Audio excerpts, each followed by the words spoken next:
there's a fly in here, and we can't kill it. Buzz, motherfucker. It's really fast. It is. It is the fastest thing I have ever seen. I can't even, like, keep up with it. Like, I follow it for, like, 2 seconds and then just gone. This fly is too fast. What? He's fast. Nanny?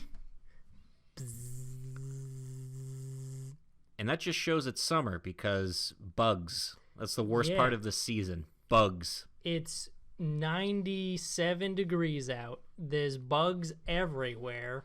And you know what? People like this time of the year, too. I personally don't, and I never really got... People are like, oh, yeah, summertime, woo! I always hated summer as well. I prefer the fall. Everything is cool, and Halloween is in the fall. I mean, winter is shitty, but I'd actually take winter over summer. Yeah, winter gives me a lot of reasons to call out of work, and I get to shovel, and I enjoy shoveling. And there's just... You can stay home most of the time. Yeah. It's like... Hey, you want to go to the park? Oh, wait, it's covered in snow. Oh, wait, there's 6 feet of wet, cold bullshit. Yeah. I guess I'll stay inside. As long as you don't gotta shovel it, it's fine. I don't even mind shoveling it. I don't. Because you know what? It gives me something to do that I can just be like, hey, world, go screw for a little bit. I need to shovel. And then I'll put I pop my Apple AirPods in. I don't have AirPods. I put my wired headphones in like a plebeian, and then I just go shovel. Wasn't that a fun anecdote? Yeah, this is the protagonist seat. I'm Alex, that's Ian. Yeah, we don't actually spend all day talking about, like, seasons and shit. Yeah, but we are going to talk about a season in particular, summer. The anime season. Yeah, just the anime season, not the fucking hot bug mess that people think is fun. Yeah, we mentioned that bit. Case Files. Yeah, let's kick it off with Case Files. Case Files is very good. Yep, we get to meet some more students this week. We meet Flat, who is a main character in the unfinished Fate Strange Fake. Again, when you go on the wiki and you look it up on the wiki, it'll make sense. Exactly. Just go to the wiki, look up Flat, and you'll see him, and you'll be like, okay. Yeah. Flat's whole thing is basically he's stupidly, like, good at magic. He's just really competent, but he's super carefree and just like, hey, whatever, what's going on? Woo! Yeah, he is an idiot savant, so to speak. He basically joins, I think, in Strange Fate. The reason he's in that Holy Grail War is because, sure, whatever, cool. Yeah, that seems neat. That sounds like something Flat would do. And then we meet Sven. I think that's how it's said. Yeah. He is a bit more prudish. You know, he's got to be the straight man counterpart, so to speak. Yeah, they're kind of a pair. Yeah, until they mention Gray, and then he loses all composure. Yeah, because it looks like Sven has a thing for Gray. Yeah, because she smells fluffy. Yeah, so I guess Sven's thing is like he has like werewolf magic or whatever. He's not a werewolf, I don't think, but he has. No, yeah. He does like animal transformation magic and turns into a werewolf and shit. Yeah, so, and he has a good sense of smell, and her scent, I guess, really does something for him. Really gets him going. Yeah, and he's really creepy about it, and it puts her off because she thinks like, oh, he's always like glaring at me. He must hate me. Because she's got low self-esteem. Yeah, but that's okay. And we meet some other people, too. The dude on the computer, you recognize him? Yeah. Yeah, that's the Frankenstein's master from Apocrypha. The nerdy-ass dude who, like, I don't know how I felt about him in Apocrypha, really. Because, like, he was just there. Yeah. He was inoffensive. He was fine. I'm Frankenstein's master.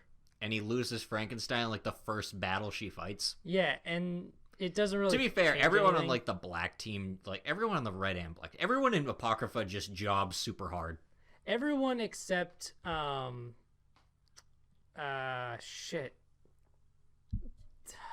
Saber of Red and her Lancer. Mordred? Yeah. Yeah, everyone but Mordred and I can't remember his name. The necromancer guy, yeah. They're the only people that don't job. Yeah, and most of the time they're sitting outside of everything like, hey, it's probably better if we don't get entwined with all of this. I'm still mad about just everything with Vlad. Yeah. That was such a disappointing end to him. But anyway, we're not talking about Fate Apocrypha because it wasn't that good. No, let's talk about something much better. Oh, and we see another student there is Luvia Ederfelt. Oh, yeah. Yeah. She's all the way from Finland. Yeah, she is from... She's from a bunch of other stuff. She's from Fate Hollow Ataraxia, I think it's called. I think that's how you pronounce it. I know what it's called. I just don't know how to pronounce it. And the Ilia Magic Girl one. Oh, yeah. She's from a lot. You gotta read the wiki. And you know how you can tell she's from Finland? Everything she wears is fucking blue. Yeah, well, she's meant to contrast with... She's Rin's rival, and Rin's color scheme is red. Yeah, I guess that makes sense. And they have a big red and blue thing with Fate for some reason, like, oh, Emiya and Lancer, red and blue. Yeah, that's a good point. But she's from Finland, and she's fine. And for some reason, she goes and she talks to Gray by JoJo posing at her. Yeah, by literally JoJo posing. And the scene is played off so straight, it's kind of hilarious. Because she JoJo poses, and Gray is unaffected by it. And then she moves closer to Gray. And it's like, dude. Yeah.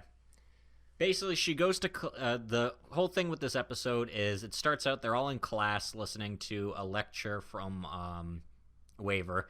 And he's getting mad that Flat is basically stupid broken in all of his abilities. And he's just fucking around and not doing his lesson properly. And he's like, man, if I was your age and I had that kind of talent. Yeah, if I had your powers back then... And then the whole room goes silent because everyone knows he's fucking talking about the Holy Grail War. And he's like, brushing that intensely awkward moment aside, I will drop my student that I lifted off the ground by the face. You know what? Considering how mages teach people, I think that was pretty, fair. It was very tame. Yeah. Compared to how it could have been. Yeah, where most mages, put their students through, stuff that could almost kill them. Yeah, I would much rather have Waver be my teacher if that's, the worst that happens. And Luvia goes and asks Gray, hey, what's up with him? I wanted to attend one of the famous, Lord Elamaloy lectures, and this is what I get. She's like, oh, his favorite tea shop closed because they had a power outage? Yeah, and he can't focus on his studies anymore. So she's like, I knew the English loved tea, but this is just extreme. Yeah, and turns out that's actually the reason. He is upset because his favorite tea house closed. And he realizes, though, it's something magical. Because everything's magical in this. Of course it is. Yeah. They suspect a rat chewed through a whole bunch of the wires, then he goes and does some magic shit, and he's like, it was not a rat. It was a magic rat. It was a giant lightning bunny. Yeah, it was a giant lightning bunny. And he goes into the sewers of England looking around for them, because they're in London this episode. Yeah. And he's looking around, and he gets attacked by something. It's very large. And cuts to Gray hearing about it over the phone. And then so she calls Flat, who is hanging out with Frankenstein's master and Sven. And then Sven freaks out because he's like, what, you have Gray's number? To be able to hear her soft voice, I should kill you. And he's like, you don't have a cell phone. Yeah, she can't. He's like, oh. So if all I need to do to hear Gray's soft, wonderful voice is to buy a cell phone, I'm going to go right now. And Flat's like, nah. First, we got to go save the professor. We need to go save our teacher. Then you can go buy a cell phone. And then the three of them go into the sewers together, where, again, he's being all creepy towards Gray, and he feels bad about it because he's like, man, why can't I show my affection without being a total creep? And you know what? We all wonder the same thing. Yeah. Then they find Waver, and he's all, nearly passed out, and he looks, beat up. Yeah, he looks like shit. Yeah. But he chased away the giant creature, at the very least. And they have Sven take him back, and he sends Flat and Gray to go fight it, because he knows... they got it. Yeah, it's fine. So they go and they destroy one of the bunnies, and because it's a giant lightning bunny. Yeah. They also find a bunch of corpses, meaning it's been down here eating people. Yup. Flat uses his lesson from Professor El Malloy II to basically see through any magic disguising shit. So he finds the entrance to the Mad Mage's workshop. Yeah, basically what mages all have workshops is that's generally their like setup location that they do their work in. And they're never in anywhere pleasant. Yeah. Unless they're like super rich and you can just do it in your mansion. Yeah. Like a lot of them. But yeah, so this dude's set up underground and he's basically been siphoning energy from all the electricity around to like power his evil bunnies. Yeah, because he wants to reach the root. Yeah, and he's trying to do it through electricity to power some statue of Zeus. Yeah, he's charging a core that's in Zeus. Just read the wiki. Don't worry about it. But yeah, so he then because Flat shows up and Flat's super like chill with him and he's just like he's like super like generic villain where he's like, why have you entered my lair? And he's like, hey, what's up? Hey, we're just here for our professor sent us down here, Lord El Malloy II. We tried to knock, but I guess you didn't hear us, so we just came right in. And he's like, what? No, you barge in and you call that knocking. I'm gonna kill you guys. And then he brings out an army of electric lightning bunnies. But then Waver and because first Flat he tells Gray's like, hey, you just go on ahead and I'll make like an opening for you to escape. Yeah, I'll do something flashy to catch all their attention. You take that opportunity to escape. Man, I've always wanted to say that. Yeah, and then after, he's super casual about the situation, even though it like looks like certain death. Yeah. And then Waver busts in through the ceiling with Sven, and Sven's in full werewolf mode. Yeah. But he's like can talk and everything. He's sentient. Yeah, it's just magic. He's not actually a werewolf. Because there are actually werewolves, and you would know that if you read the wiki. Exactly. Read the wiki to find out about the real wolves and how they're different from the magic werewolves. But yeah, so he shows up and he basically is like, hey, everything you're doing, he's just like, you're kind of breaking mage law because you're making it super obvious what you're doing down here. It's ending up in newspapers and stuff. They're calling it like the second Jack the Ripper. And knowing that this is an information era and that would never happen, I suspected that it was you. And I already went to the Mages Association and was like, hey, this dude's doing bad shit. Yeah, he got a letter from like Waver basically tells him that he talked to the Department of Zoology and the Department of Policies, and he got a warrant issued for him where the letter basically said essentially by breaking mage law, he was not only risking exposing magic to the public, that they consider it an act of like rebellion against the Clocktower itself, so he stripped of all his status, titles, and assets. You done fucked up, son. So and he doesn't even really resist. He doesn't like fight back and go like, no, he just lets himself get arrested. Yeah. And Waver's like, 100 years ago, you'd just be a regular mage, but it's the information age. So yeah, we can't exactly live like that anymore. We have to learn to coexist with modern society. So yeah, you can't just do whatever you want down here away from like prying eyes, since it ends up, people hear about it. Yeah. And that's that. Yeah. And then he's all tired and he's with his students and he's just like, yo, I took a huge gamble with that. Like if he attacked us, we would have been screwed. Yeah. And then he quotes Iskandar with something where it's like, hey, if you act like a king, people will think you are. Or something like that. And there's actually an after credits scene. I don't know if you saw it. I did. Where he's having lunch with his non-sister, Gray and Luvia, and he's basically told that 2 people from the Clocktower have registered for a Holy Grail war. Yeah. So he's like, bum, bum, bum. Shit's happening. So I guess we'll see if there's a Holy Grail war going on. Say hi, Sansel. Say hi. That's it. That's what they say. I recognize it every time. Say hi, Sansel. The Holy The Grail Holy War. Grail War. And we'll see more of that next week. Yeah, I'm interested. I'm curious to see where it goes. Gotta love our boy, Waver Velvet. Yeah. Speaking of werewolves, like we were earlier, To the Abandoned Sacred Beasts But this guy's actually a werewolf. Yeah, he is a werewolf.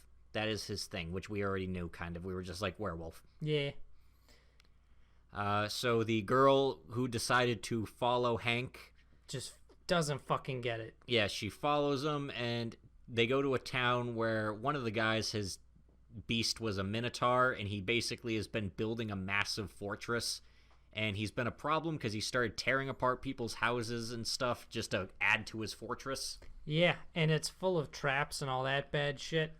And the girl still is like, well, maybe if we just talk to him, everything will be fine. Yeah, why don't we just convince him to not do that? And, she also meets a buxom government woman, and buxom BGW is like... that's a great idea. Except that shit doesn't work. Yeah. Do you think a sane person would still be fighting a war that ended and building a fortress with an entire town? Look outside. Look outside how big for a that second. thing is. Does that look like the work of a sane person? It's got spikes. It has spikes and death traps on the inside. It's run by a man who is a minotaur. is not gonna get too far. And then Hanks basically decides to go in by himself at night. Yeah, and she follows him, and he is like, just step where I step, and she does one wrong thing and almost gets killed by a buzzsaw. Yeah, because of course there has to be that sort of reinforcement of, hey, Hank knows what he's doing, even though we all know that Hank knows what he's doing. Yeah. And they get to a gate, and he's like, wait here for a sec. And he steps forward, and the gate closes, leaving her behind. Got him. And then he goes off by himself. And then BGW shows up.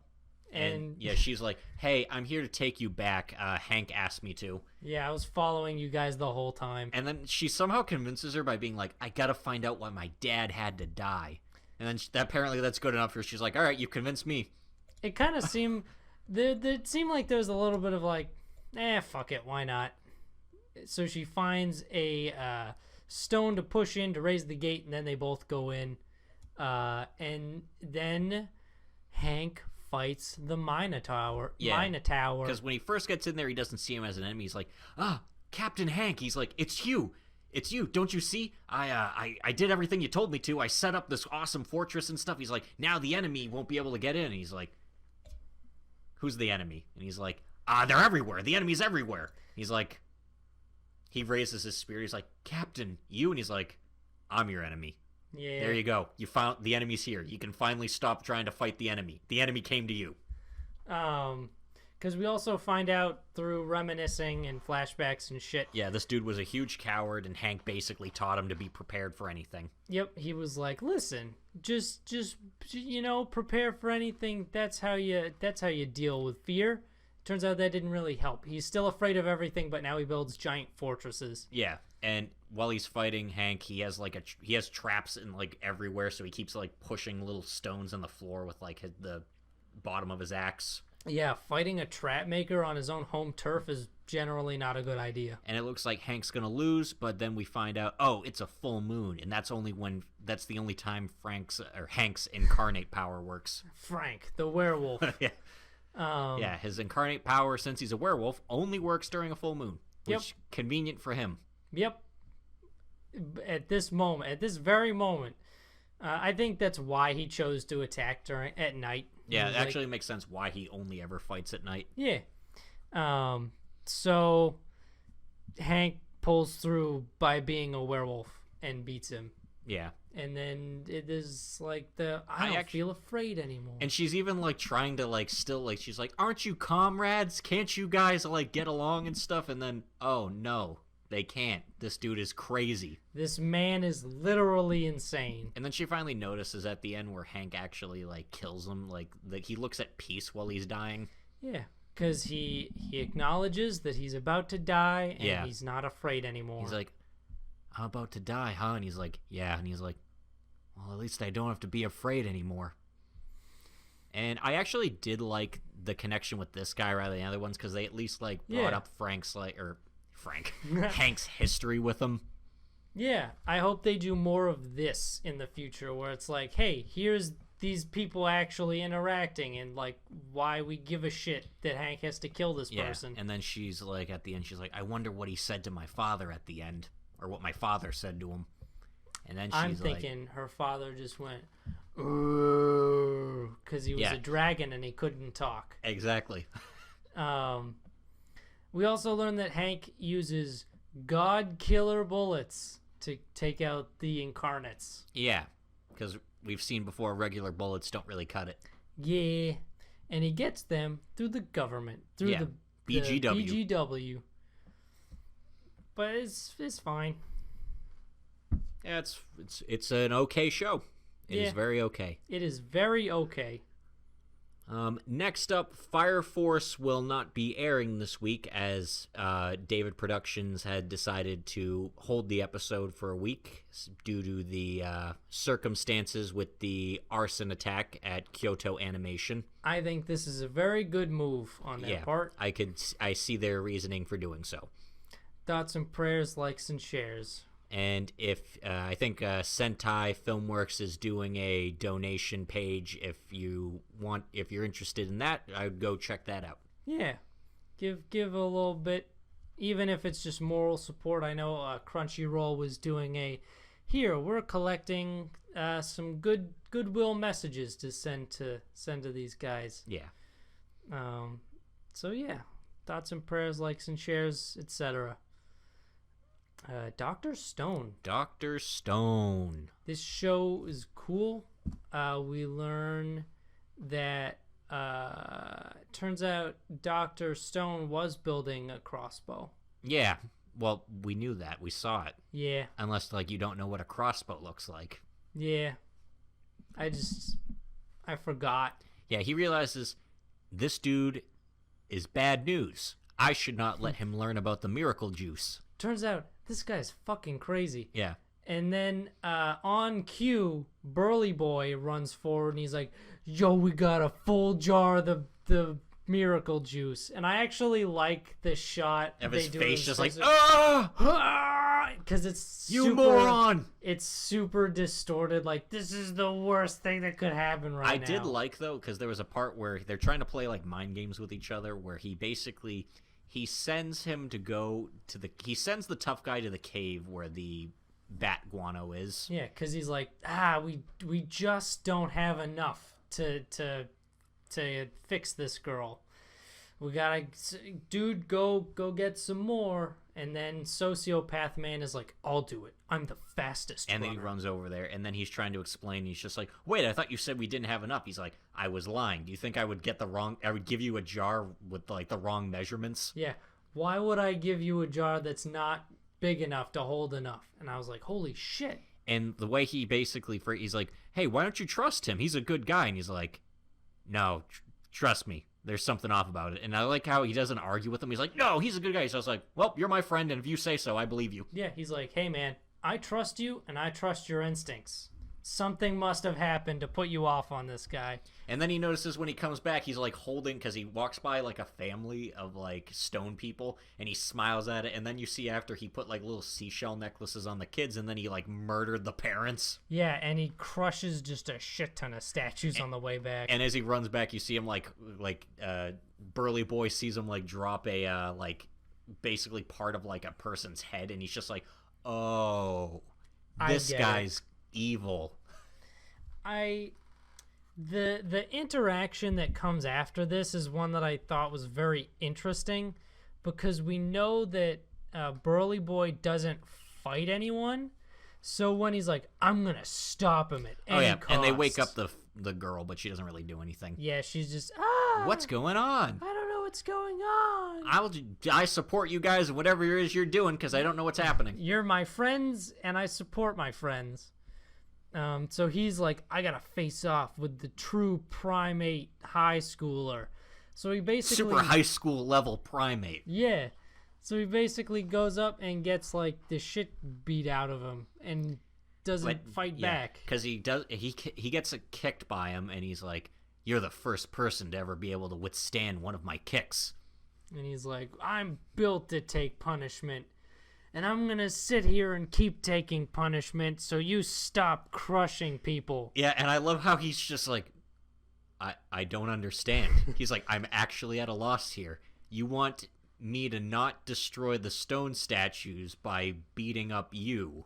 So if like, how is this a win for anybody? Yeah, there's no deal to be made here. I don't understand.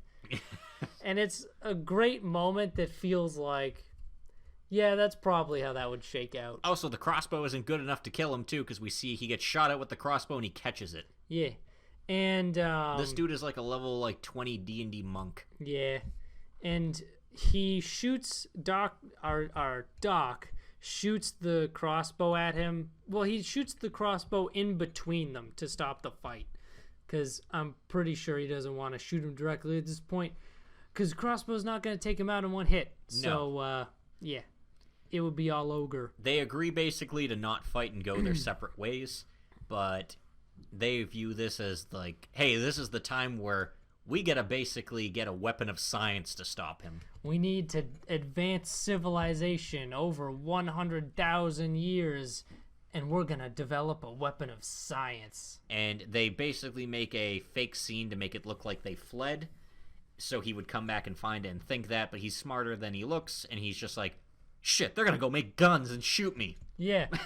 And I like having a villain who is physically and mentally intimidating. He is not a stupid person. So it's good that he can sort of rival both of our characters, because it would kind of suck if he just got outdone by Dr. Stone at every turn pretty effortlessly. And they decide to go travel to a place where they can find enough sulfur to like make like black powder for gunpowder. Awesome. Yeah, they end up finding I forget the town it's in, but some famous Buddha statue. And they're like, at first, Burly Boy tries to explain it like, it must be divine intervention. He's just like, no, the statue's just made out of copper, so, you know, it doesn't really, like... doesn't really rot away. He's like, but it's empty. There's no plants here. And he's like, oh, that's because it's constantly leaking, like, you know... copper ions, and which those is, are, like, toxic to plants. Yeah, those are highly toxic to most plants. And then he hacks off bits of the statue to make a better sextant. And he's like, but I could really use some of this copper right now. And they're like, no, that's blasphemy. But he also figures out exactly what their latitude and longitude is just by that statue. Because, of course, this is a man who counted like 3,000 years, 1 second at a time. He is an unrealistically smart character. Yeah. I would have probably gone insane for consciousness that amount of time. Yeah, I probably would have as well. But he knows... just imagine being turned to stone, stuck like that, just... It'd be like the end of Battle Tendency. Yeah, like just, Cars, where just eventually you just stop thinking. Yep, just shoot cars into space. But in space, you can't even make noise. Yeah, just... And one of my favorite lines ever, I didn't really expect all of that to happen. I just told him that to bother him. Yeah. Would you have tinnitus in space? Like, if you have tinnitus, would it affect you in space? Probably.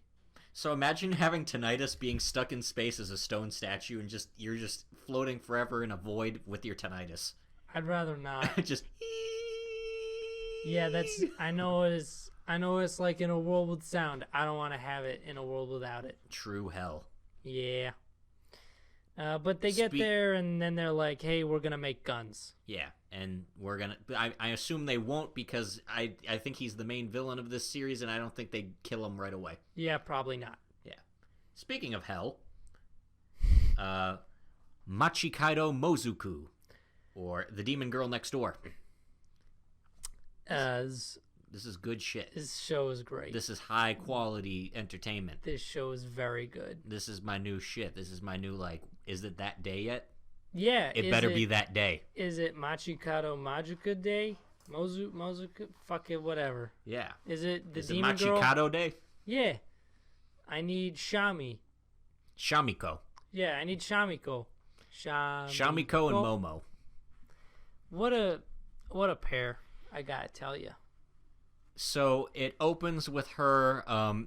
It opens with her recapping the previous episode, but instead, like, it's from her perspective, and it's like really like action packed. Yeah, and that's when I fought valiantly against my rival. And then she's running home upset though because of how it really ended up, and her friend's running holding the recap in her hand. Yeah, I love that. I thought that was so good.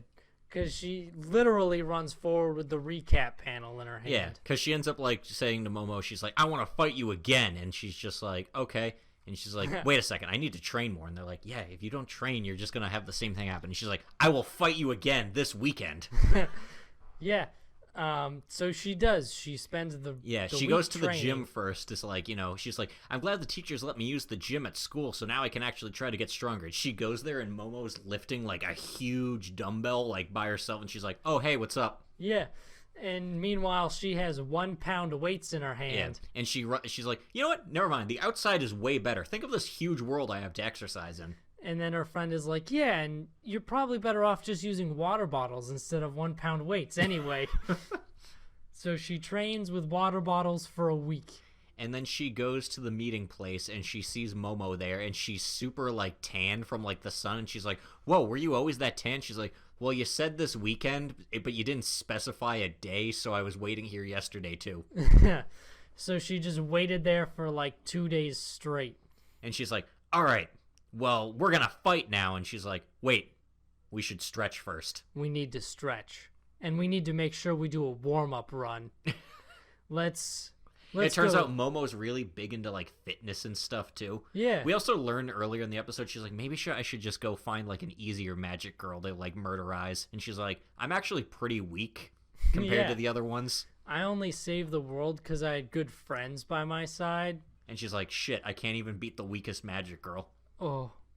But yeah, so then they go on a jog together. For 3 miles, actually. Yeah. I know, I think it was 4.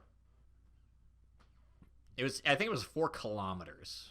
Oh yeah, I don't know the metric system. That's right. It's I don't know what there. a kilometer is compared to a mile. Yeah. But they go for a jog for I'm assuming it's longer because they're like it's evening when they're done. Yeah, and they look real far. Yeah, so they start running, and then Shamiko's just like I can't do this anymore. Actually, it was the best scene where she's running. She's like, "This sucks. Oh yeah, this sucks. This is awful. This sucks. I hate this. This sucks." And then a woman walks by, and she's just like, "Hi there." And she's like, "Oh, hello. Good afternoon." She's like, "Whoa, what's this feeling?" And she's like, in the narrator's, Shamiko is experiencing her first runner's high. And eventually Shamiko was like, wait, why are we even running? And she's like, I don't remember.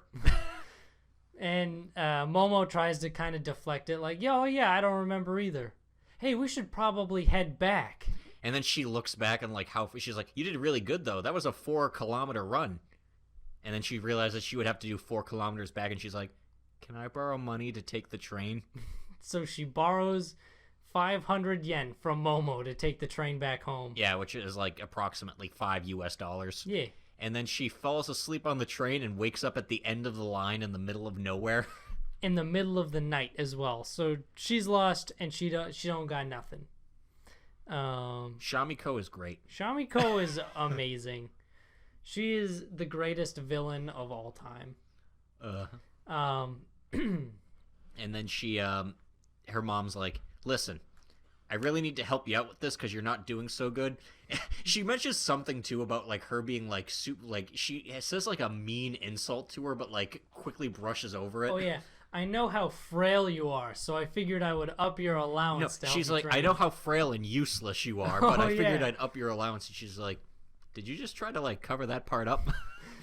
I love the mom. She's just like super blunt. The mom is amazing because it's things are just as they are, whatever. Yeah. So she ups Shamiko's allowance from 120 to She puts an additional $5 in there. Yeah, so she gets 500 yen a month now, which is and she goes to school to like brag to her friends about it, and then she gives Momo back her water bottle, and she's like, I don't want to be reliant upon my enemy. And she's like, oh, then do you have that 500 yen I gave you? She's like, what a coincidence. I have 500 yen right here. Oh yeah, she has it in like a little plastic baggie, and her friends are like, "Is that your purse?" So and she sees how sad she looks giving it back to her, and she's like, how about we just do like a payment plan? Yeah, you can pay it back in installments. Which is nice because the way they actually work this out, so like, because I think Momo actually wants to be friends with her. Yeah. Because she's like, oh, well, she's like, all right, I'll pay you back. And she's like, all right, and then we'll fight this weekend again. She's like, wait a second, we can't fight. Wouldn't you feel bad if you like beat up somebody that you owed money to? Yeah. And if you killed someone you'd owed money to, then then their ghost will haunt you. Yeah, my ghost will just haunt you forever over it. And then she's like, shit, well, I can't kill her until I pay back all the money. And then they go to the mall. They go to the mall. Because all of her friends are like, hey, we should hang out today and go to the mall. Hey, you have so much money now. Let's go to the mall. So much money. You have $5 shopping trip. She has $6.20. That's true. And then they go there and they're like, she's trying her best to avoid spending money on anything stupid. And naturally, everyone is coming to her with stupid shit and being like, yo, this is great. They're at the food court and stuff, and she's like, nope, don't need any of that udon. Don't need any of that, no matter how good it looks. And they're like, well, if you think about it, food is like, stamina and power and stuff, and you need that to keep up to, like, train and get stronger to fight your enemies. And she's like, wait a second. You're right. So she buys udon with, you know what? And it only leaves her with $1.20 left, which is what she had before. Yep. And then she spends it on a drink. Yeah, because her reasoning behind the whole thing, you know what? I had fun today, and I don't normally have fun. Because she always used to just go home immediately after school. Yeah, so fuck it. Spend that money on that drink. And that's her whole allowance for the month. And then as they're leaving, she sees a free water bubbler, and she's like, ugh. Because now she is broke for the month. And she could have just saved her money. Yeah. And she also, like, chugs that soft drink, too. She chugs it hard. So she's like, ugh, after, like, burping. She goes hard in the paint. But yeah, I like this show. This show is enjoyable as frim. This is the new conf. New comfy. This is our comfy show this season. This is fun. It is good. It's funny and it's comfy and it's great. Oh, boy. And it's JC staff, too, I think. Oh, boy. Oh, boy. Oh, boy. Mao-sama retry. Mao-sama. He swaps characters this episode. He swaps characters. I think that, because I know he's the creator, I think, of the game that his other characters in. Does that mean he has access to, like, all the characters, maybe? I think that's another character that he created at one point, because, we'll go through it, because at the end he says something that I think. Yeah. So, in this episode, he ends up going out to, like, I don't know, he's just like selling something, but it's not that. He spawns like a cheapo teacup, and he goes to an antiques dealer, and he's like, listen, this, in my homeland, we used to greet valued guests by having our best tea and our best tea sets. Even though like, the bowl doesn't look that good. Like, it looks like, I don't know, they're in a European-esque setting, and anything that's not, like, metallic, usually in, like, a medieval, that's, like, it looks like, it doesn't look like it would actually go for any money. Yeah. He's like, oh, what a nice bowl, and I'm like, is it? It's just a wooden bowl. He pawns it off on him, and I think it's mostly, like, I don't see things like this. This must be very rare. Yeah. And he convinces him, he's just like, hey, he's like, you could have it, but I just want to form a business partnership with you. He's like, if you want to actually pay me something, I'll take 1 gold. But listen. Give me 1 big gold coin. Yeah, don't sell that thing for any less than 10 gold. And the dude's like, what the what? What? And then when he's on his way back, one of the other priests shows up, and she's all... like pissed off at her sister. Mad Max, edgy priest. Literally girl. Mad Max. Like her crew's all like got the mohawks and the just Witness He-Man me. armor. Yeah, her main bodyguard has legit He-Man armor Where it's on. just the two belt straps. Yeah. And as she's arguing with her sister, a bunch of Satanists show up. Yep, because, yes. Yeah. And then they start trying to fight them, but then the priest sisters just start kicking the shit out of them, and they actually start looking like the bad guys because they're just super into it. They're going super hard on these, like, just guys. These men in robes. Yeah, they're just beating the shit out of them. And then one of them's like, I didn't want to have to do this, but he has a big chest, and he opens it up like, time to unleash Hades, and it's just this black... It's like a weird... Black shadow. Yeah, it's like almost like a weird darkness goop that gets everywhere. And everything it touches, they're all just like, and everyone starts dropping down to the ground. Even the priest girls. And Mao-sama himself goes down at one point. And the ring's just like, hey, unleash your dark magic and kill everybody here. And he's like, no. Calm down. I'm not going to do that. Sure you don't want to kill everybody because you could. Hey, man. You know what would go great in this situation? If you killed everybody. If you murdered everybody. No. It's not even really subtle with it either. It's like, come on, man, just kill everybody. Yeah, it's just... It's not even trying to, like, Grima Wormtongue subvert his mind. It's just, hey, what if you murdered everybody in the world right now? Stop. Calm down. And then he reached out and tries to, like, he's doing something on his HUD, and he's like, what's this option? And then, yeah, he changes into some dude with white hair. He's basically a biker. He changes into an all-white biker. He looks almost like a Yakuza character. Yeah. Like you would expect him to just show up and have some real weird-ass Fight Club side quest. Yeah. But he comes and he beats up all the bad guys. Because he has, like, super dragon punches. He has This dude is a Yakuza character. Yeah. He has the soul of a dragon, and he uses dragon punches to beat the Satanists. And Mad Max Girl is immediately taken with him. Yes, because he's like, are you okay? No one should be hurting pretty ladies like this. And she's like, he just called me a lady.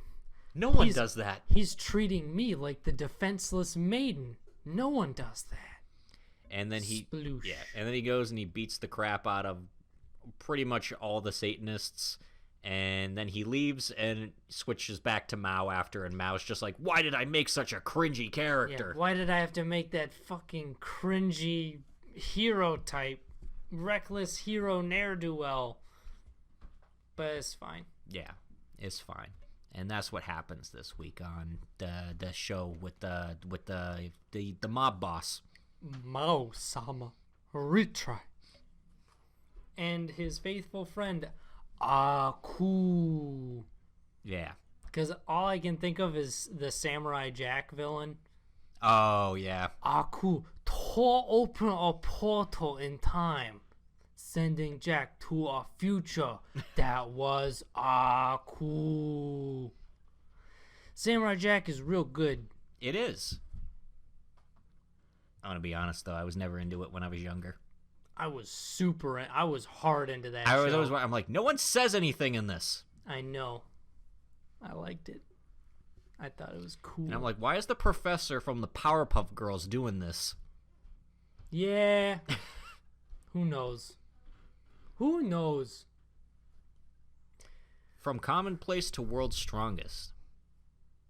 Hey, this show's edgy as fuck. I don't know if you guys heard. It was better this week. It was. It's still very edgy. So he's still going around eating everything. Yeah.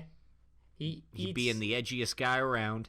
He eats the demons, and instead of like terraforming some fucking stairs up because he decides, fell, guess that the only way to go is down. I gotta go down if I want to go up, which is some dumbass plot reasoning. Although I guess if you level up every time you eat newer and stronger monsters, you might as well just like eat the strongest. Yeah, just keep going down, and then eventually you can just walk straight all you can up. eat buffet. Pretty much, with his gun, because he looks like Dante. Yeah. He is a one-armed Dante. And we see a lot of the other classmates and stuff. We gotta look at when they were isekai, and they're all in class, and the teacher is all like the guy's like, we need some of you guys to be heroes, so it doesn't look like all of them were. Yeah. So like a couple of them were like, I'll do it. I'll do it. Hey, if you're doing it, I'll do it too. Which is like that looks like the main crew. Yeah, and the teacher's like, you hey guys don't do that. I have a really high voice. I'm the teacher. Guys, don't do this. Guys, you gotta listen to me. I'm the teacher. You gotta listen to me. Why is no one listening to me? I'm your teacher. You can't be the isekai heroes. And they decide to do it anyway because she doesn't look like she has any authority whatsoever. Yeah, and even if she did, teacher authority doesn't carry over in isekai land. Yeah, you're not the power here. He's the king, so you're not in charge anymore. Yeah, who do you want me to listen to? A teacher or a king? And they decide, I guess, to keep the death of the main guy under wraps because they don't want people to know that the heroes can die. Yeah, no, they don't want the death of a legendary hero getting out. And the girl, the priest girl, is super sad about this because she's like, I said I'd protect him, and she's all like, she's got to be in bed for a few days because of how sad she is. She's unconscious for like 3 days over it. And Katana Girl's practicing where when we see the dude who was the biggest asshole look all nervous. He's like, no one's going to find out. No one's going to know, which is not... No one's going to know it's me. No one's going to know. And then she sees this, and she knows that this dude was the biggest asshole to him. Man, he was such an asshole to that guy who died. Nah, probably no relation there. Yeah, can't be connected. That's ridiculous. But for the rest of us as the audience, we're like, oh, so he did it. Of course he did it. So he's telling us that he did it. Yeah. Because they don't feel like we're smart enough to just give us clues. And so main character dude goes deeper into the dungeon and he finds a door. And he goes to try to open it with his magic, but it just makes 2 giant ogres wake up and attack him. And then he shoots them. Yeah, he beats them by shooting them in the eyes because he's super cool. Yeah, and then he cuts them open. And he eats a little bit of them, and then he sticks the, or I guess the keys were inside them. The keys were inside us all along. Yeah. The key is behind your eye. The key is behind your eye. Yeah, so... Would you like to play a game? They end up, he ends up opening the door, and I kind of like this scene where as he gets closer, there's this girl, sort of the blonde girl that they show in the previous episode. She's like, I say she's chained up, but it looks like her limbs are airbrushed out. Yeah, she's basically like... magically restrained, and then she's like, please help me, and he goes... Nah, and he walks away, and he's like, this is obviously a trap. Yeah, anyone who is locked at the bottom of this dungeon, there's probably a good reason for it. Yeah, which is actually, that's a logical thinking. Yeah, come to think of it, that's a good conclusion. Yeah, it's like, anyone who's locked up down here is probably here for a reason. Yeah. And she was like, no, I was betrayed, and then he's like, betrayed? I was betrayed too! And then he pulls out his gun, and he's like, who betrayed you? We're gonna check out the traitors.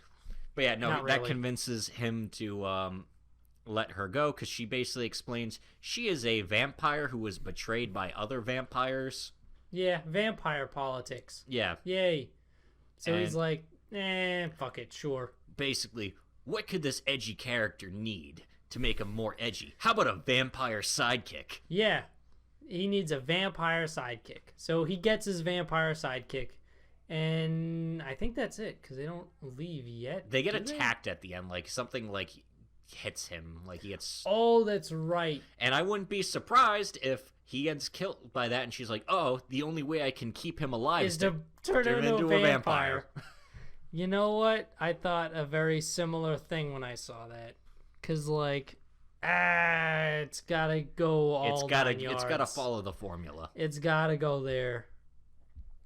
But yeah, that's what happened. And you know what? I'm still having fun with it. Yeah, it's edgy garbage, and I like watching it because it's fun. Yeah. It's fun. I'm not enjoying anything on the list currently. Yeah, everything at the very least is fine. Yeah.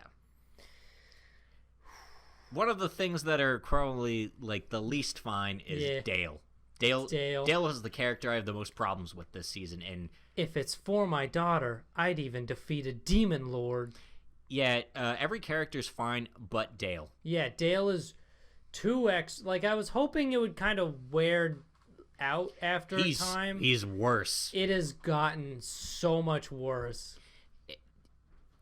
He's super obsessed with his daughter. I get that. That's fine. But, like, he's whiny. And his whining voice is grating. It's just like... I want to go home. I want to spend time with Latina. He is being sent to the capital. Yeah, he's got an important job to slay a demon general, and he goes to meet one of his old friends who's Katana Dude, and... I like his friend, because as soon as he walks in the door, his friend, like, pulls out his sword, and he's like, now's the time where I will kill you, Dale. And he's like, oh, hey, man, how's it going? He's like, we gotta finish this quickly. I will go hang out with my daughter. I don't want to be here. Yeah, and then... I did like the part where he gets on the, like, has an escort there, like a dragon rider to take him there. Yeah. And he's like, this is my dragon. Titty. And I'm like, yeah. Everything about the Dragon Rider scene was pretty good. Yeah, so Dale's all angry, so he looks pretty serious. He's like, whoa, this guy's one of those hardcore adventure types. And he's the guy is like, just go. I heard he had the last Dragon Rider fired because he was so intense. And he's like trying to break the tension, so he turns around and offers him candy. And he's like, whoa, did I just treat him like a little kid? And Stays like, candy? And then in his mind, he's like, I should get some for Latina. Latina would like candy. And I can't get over the fucking fact that her name is Latina. I mean, I know a lot of guys who would do some stuff for a Latina, but this is crazy. Not this one. Not this one. Yeah. Don't lewd the lollies, folks. Don't lewd the lollies. Do not lewd.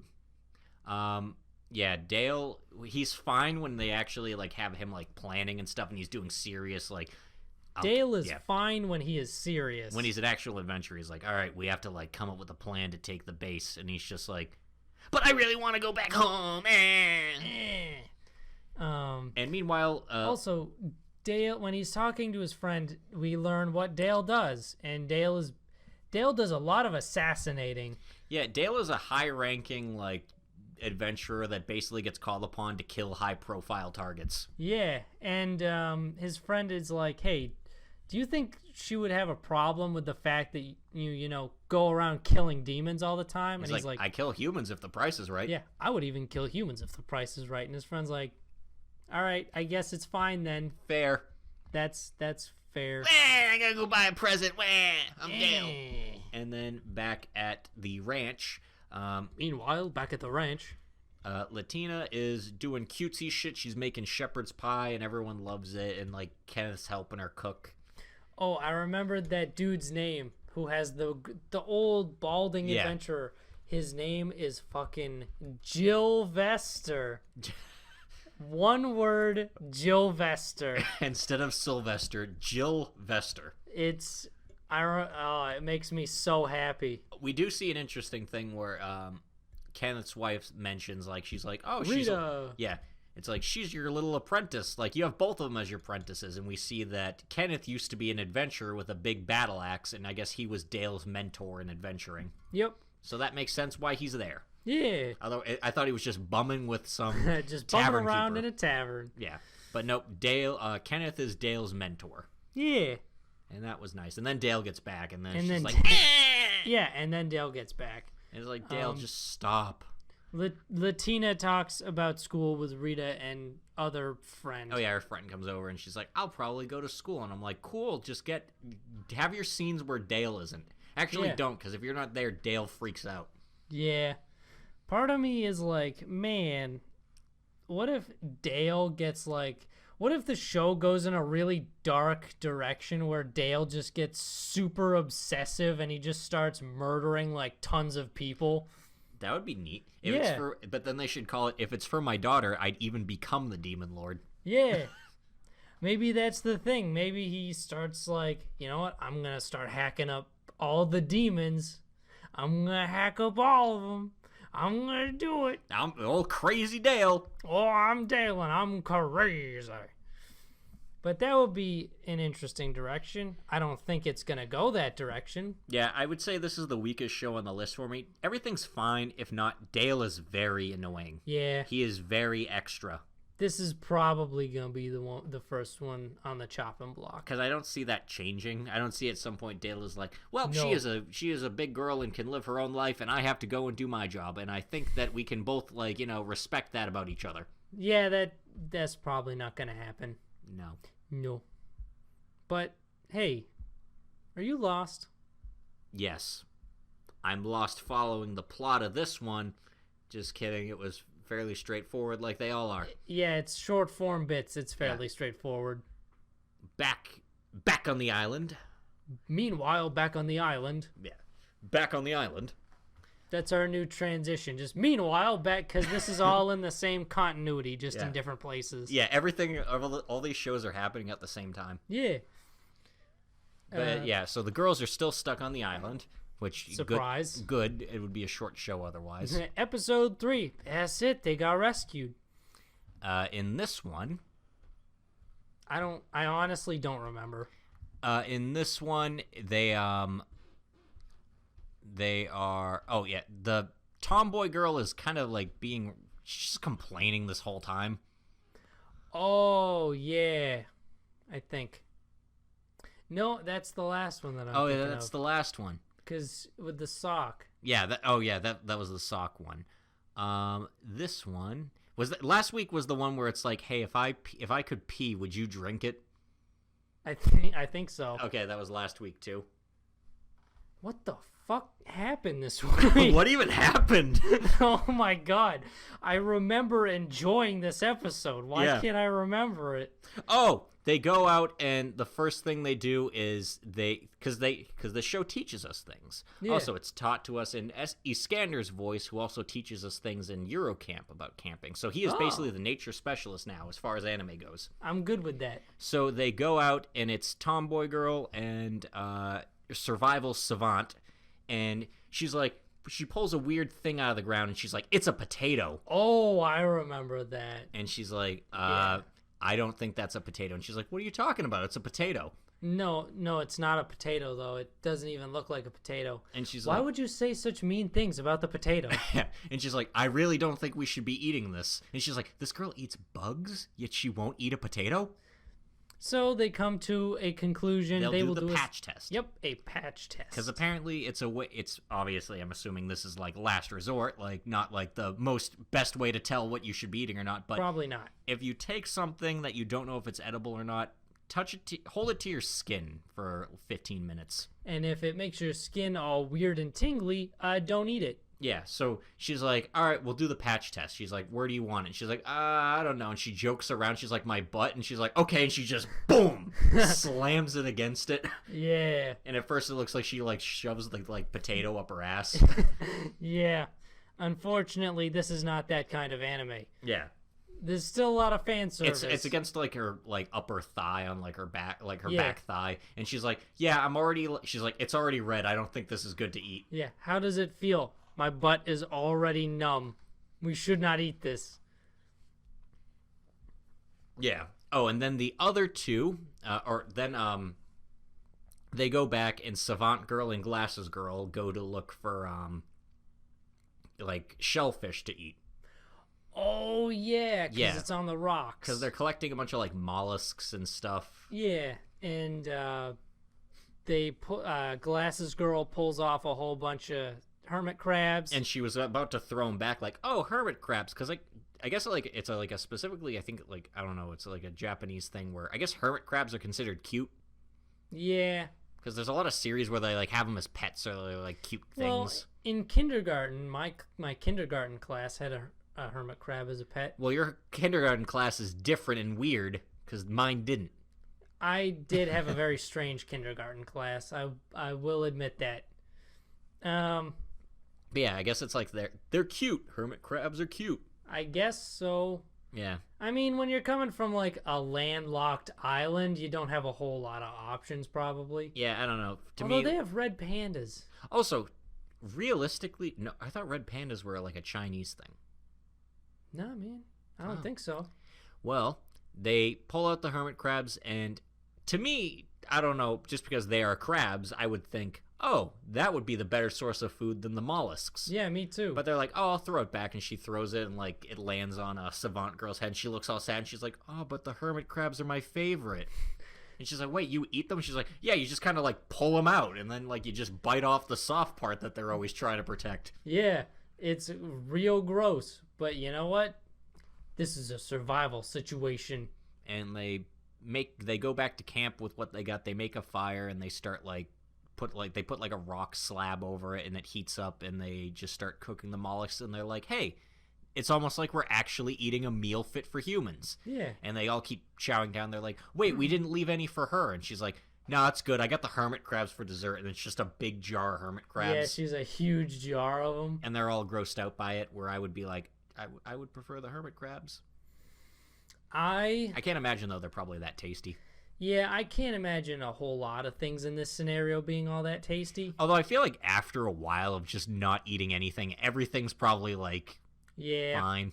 Survival probably eclipses the taste bit. You gotta always have some camp mix on you in case you end up in any survival situation. Just sprinkle a little of that on anything you're eating. I just carry around a big old bag of trail mix just in case I get lost. No, I bring some hot sauce with me. I got that Frank's Red Hot. I keep them on my belt like a little holster. It's like, oh man, we're in a survival situation. Don't worry, I got some like Frank's Red Hot to put on that. Don't worry, I put that shit on everything. This show is funny, even though we had a lot of trouble remembering what happened this episode. It's like one of the first things to air during the week. I think that's why. And it's short. Yeah. That's what I was going to say. So it's like a quick 15 minutes on Tuesday or Monday. Yeah. It's short, so I should just refresh during the rest of the week. Yeah, probably. That'd probably be the easiest. Astra. Meanwhile, back on the spaceship. Meanwhile, back on the Astra. And this whole episode is just on the Astra. Yeah. They're coming to the end of their 20-day trip. This show is so good, and it makes me sad that I can't talk about it anywhere online because I'm trying to avoid spoilers like the plague. Yeah, it's really good. Because this is a finished manga, meaning everything's out there. And it's just, everything about it is well directed, and it's just, so good. So good. So, last time it ended with Zack telling Kanata, like, hey, someone disabled our communicator, so there might be a traitor among us, just kind of gonna give you that quick information. Keep an eye out, bro. And he's it starts out the episode, he's inspecting everybody. It's like Kanata's inner monologue where he's like, Arisu, is it maybe her? Nah, can't be. Can't be Zack, because Zack told me about it. Or could it be? Or could it? And him just like listing off everyone. And then he bumps into in the hallway Edgy Boy. Yeah, Olgar. Yeah, Olgar, who's being all suspicious because that's what he does. He comes out of the... He's like, hey, what were you doing in there? And he's like, I don't have to report to you. Yeah, fuck you. You're not my dad. And then he walks away holding some kind of strange case. Yeah. What's in the case? Maybe we'll figure out what's in the case later. We do. We'll get to that. Also, I guess Luca is a boy because they call him a he. I knew it. I fucking knew it. Yeah, because when he refers to Luca and he's just like, Luca, he doesn't really seem like the type that would probably, Yeah. Luca's the repair boy. Yeah. It has to be Luca. And I forget the Chinese girl's name. Yunhua, I think. Yeah, and then Charez. Chars. Yeah, Chars, the French boy. Lacroix. He's pretty and he's smart. Yeah, and he doesn't suspect him because he's like, he doesn't seem like he would be, or is like that's just his good acting skill, maybe. Yeah, basically everyone, you could if you really wanted to, but. Oh, and we learn in this episode an interesting fact that Arisu has different colored eyes. Yeah. It's very subtle. I had to look at it again, but it's like... Me too. It's not like... I guess that's more realistic where one's only a slight it's like hint different. Yeah, one is a little bit greener than the other one. Where instead of just you have two different eyes. Yeah, one's red, one's blue. Yeah. How did I not notice that? We're in like other series like that. I have one green and one black eye. That would be just because your pupil wouldn't be showing, so it would just be a giant pupil. It would look like one eye's just completely dilated. I'd be okay with that because I would tell all the weebs that it was something super ridiculous. No, because it would look stupid. One black eye, because I'm just assuming the rest is still white, so it's just like, whoa! in one eye all the time. Yeah, probably. Yeah. It would honestly be better if it was just one was just pure white. That'd be cool. Because then it's like, I'm blind in this eye. But then you're not. But yeah, so anyway, he ends up, they all are meeting together in the, they're all hanging out in the, like, bridge, I think. Bridge, yeah. And they're getting ready to land on the planet, and Zach's like, guys, could you stop fucking around for just a second so we could land this spaceship? Yeah. And then all hell breaks loose. There's an explosion, and they think, oh, yeah, because they were in the midst of talking about the traitor situation, where they're like, all right, guys, one of us... Actually, no, this is before that happens. Yeah. I forget why they bring it up, like, because Zach nods at Kanata, and he's like, I think we should tell him. Yeah, it's... Something happens where he's like, all right, now we gotta tell everybody. Yeah, and naturally, Kittery just fucking loses her shit. She's like, no! Like, immediately. Arisu goes and like, hey, come on, calm down. She's like, no, it could be you. It could be someone wants us all dead. Yeah, and then it's fine. Oh, and Olgarth, is that his name, Olgarth? Olgar mentions, because they're all like, wait, who would want us all dead? And he's just like, well, my dad and me don't have a good relationship, and he's the vice principal of the school, so he probably wants to kill me. And they're like, oh, that's reassuring. Yeah. Thanks. So, because they start trying to put together what reason why someone would want all of them dead at the same time. Yeah. Because they're like, wait, this can't be just a, if only one of us was wanted dead, they wouldn't go to this much trouble. Exactly. Something's up. And then they realize, but wait, the killer would have been also sucked into space and killed with everybody, so then maybe the killer doesn't care about their own life. It's a suicide mission. Which kind of points the light at the what's-her-face, the Chinese girl, because she doesn't seem like she cares about her own life. Yeah, she has very low self-esteem. Yeah. We learned in this episode over the course of it that her mother was like, hey, you're useless. Yeah, her mom was mean to her. Yeah, stop being so useless. And then when they're all discussing that and nervous about who the traitor is, a big explosion happens, and then everyone thinks, like, immediately starts panicking. It's a bomb! And, but it's not a bomb. And then Kanata yells, like, vague advice always, where he's just like, those who panic lose their heads. And everyone's like, that's not helping. And then Zach's like, wait a second, he discovers we went through a meteor shower. Yeah, we just got hit by some meteors. And everyone calms down, and they're just like, oh, okay. So they have a hull breach, and there is also the chamber with the artificial gravity equipment. That's what it is. Yeah, so they're all stuck floating, and everyone puts their helmets on besides Chinese girl, which also again shows she doesn't really care about herself.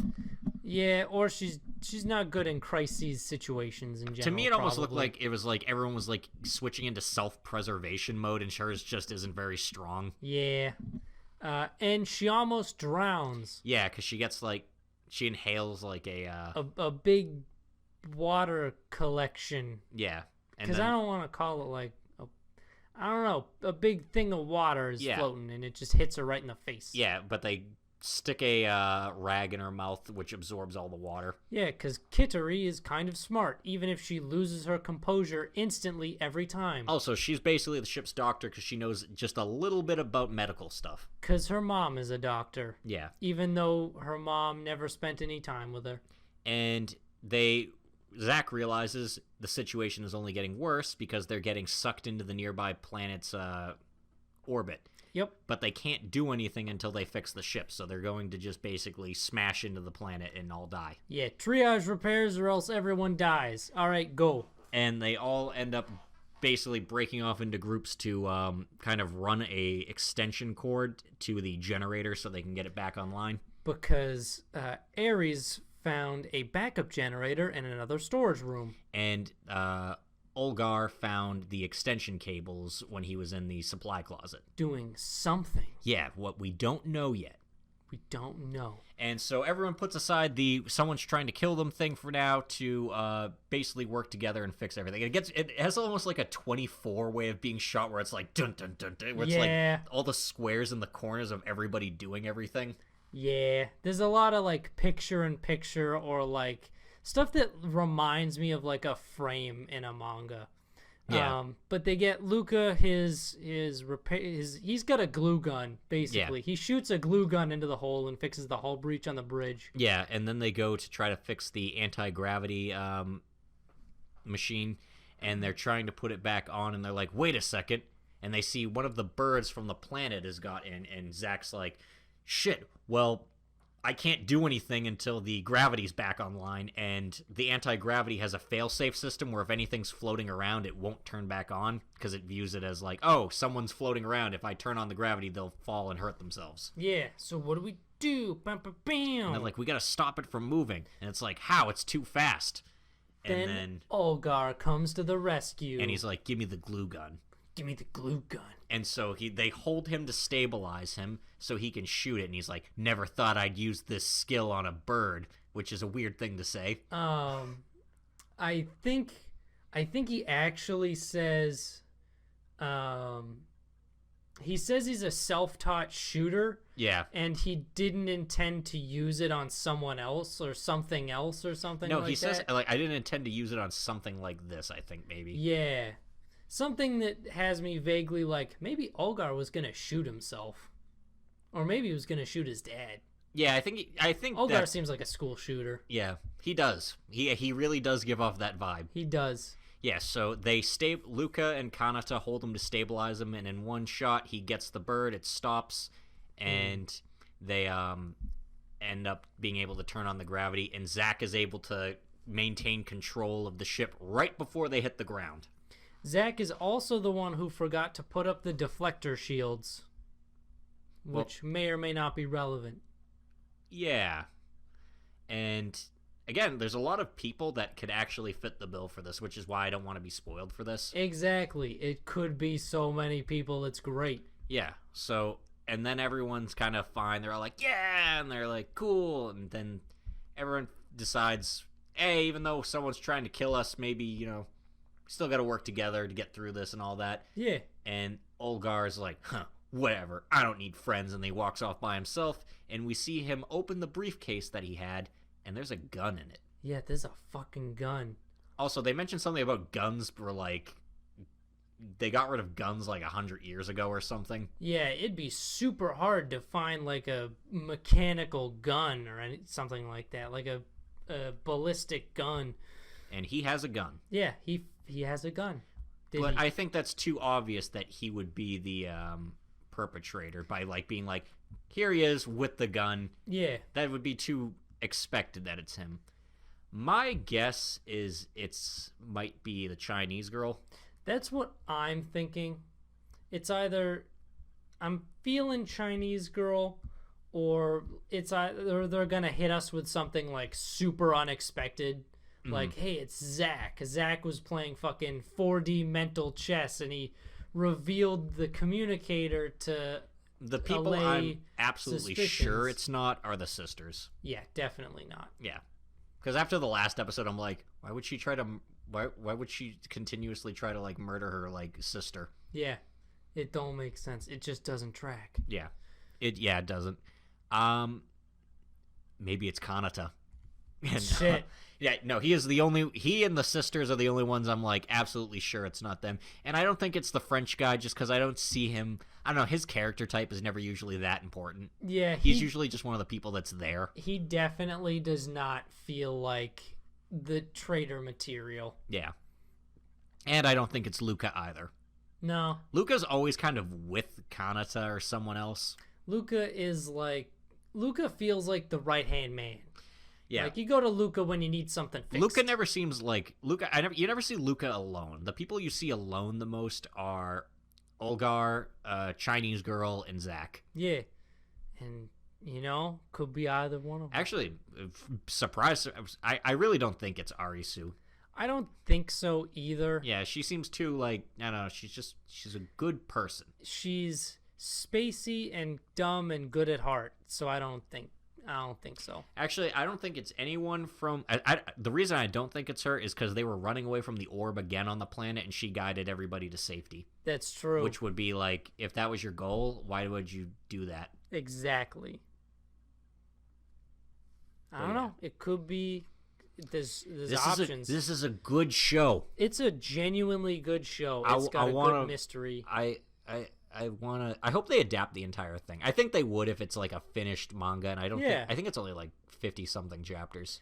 Yeah, they probably will. Yeah, because I am excited to see where things go. I'm excited to find out who's the traitor, and I'm excited to find out more about because it seems like there's more going on than what's like shown to us so far. Because with Olgar's dad being the vice principal and stuff, I'm sure there's more to I'm sure everyone's has something. Yeah. In some way that why people would want to kill him. I know Arisu's got to have more going on because she definitely does. She has 2 different colored eyes, photographic memory. There's a lot going on with this girl. Yeah, she's got a lot of shit going on. They're all lab experiments. They're all lab experiments from the future sent to the past. And this is an experiment. Man, that would be a fucking twist. What a twist. What a twist. But yeah, good shit. Yeah. Good shit this week. Sad Fire Force wasn't around, but we'll see that next week. Exactly. And we'll see if Dale sticks around. Yeah. Dale, you're playing with fire, bro. Yeah. So, if you think our podcast is good shit, you should subscribe to our YouTube channel and like the video. Yeah, you're probably on it right now. Probably. It's like right in front of you. It's easy to do. Yeah, the red button is the subscribe one, and there's a little thumbs up underneath the video. That's the like button. Yeah. That tells us we're doing a good job. Yeah, and it tells the YouTube algorithm to give us to more people. Yeah, come on, algorithm. Yeah, come on, algorithm. Yeah, algorithm. That's my least favorite person. I hate algorithm. A lot of people really hate algorithm. Yeah. Also, you can follow us on Twitter at Protagonist Seat, where we get sometimes posted there with some memes and shit. The videos are always posted there, though. Yeah. And also find us on Facebook. Same thing. The Protagonist Seat. We will also upload videos there. Or we will also share the videos there. Yeah. And sometimes memes. If this fucking Area 51 stuff would cool it so I could get some good anime memes. Is there a way? What I want. Is there a way we can like anime 51 like Anime 51? Yeah, if we could like Area 51 like the anime. I feel like the only person that could actually get in there would be Dr. Stone. Yeah, because he's a genius. Yeah. Maybe no, Waver wouldn't, because that's too risky. Yeah. He'd reveal magic to the wrong people. I mean, yeah, I'm sure the government uses magic. Dale wouldn't. Actually, Dale would if you put Latina in there. Be like, I want to get in the base. Dale, Latina is in Area 51. You have to go rescue her. He would be in there so fucking fast. Mao-sama could if he wanted to, because he's busted isekai villain hero character. Hank could only do it at night. Yeah, Hank could do it at night. Because regular bullets don't work on him. Exactly. Actually, you could probably do it during the day, too, because regular bullets don't work on him during the day, either. But it'd be cooler at night. Yeah. Yeah. Edgy boy could. Now we're just rambling. Yeah. All right, let's wrap this up. Goodbye. Goodbye. See you later. See ya. Have fun.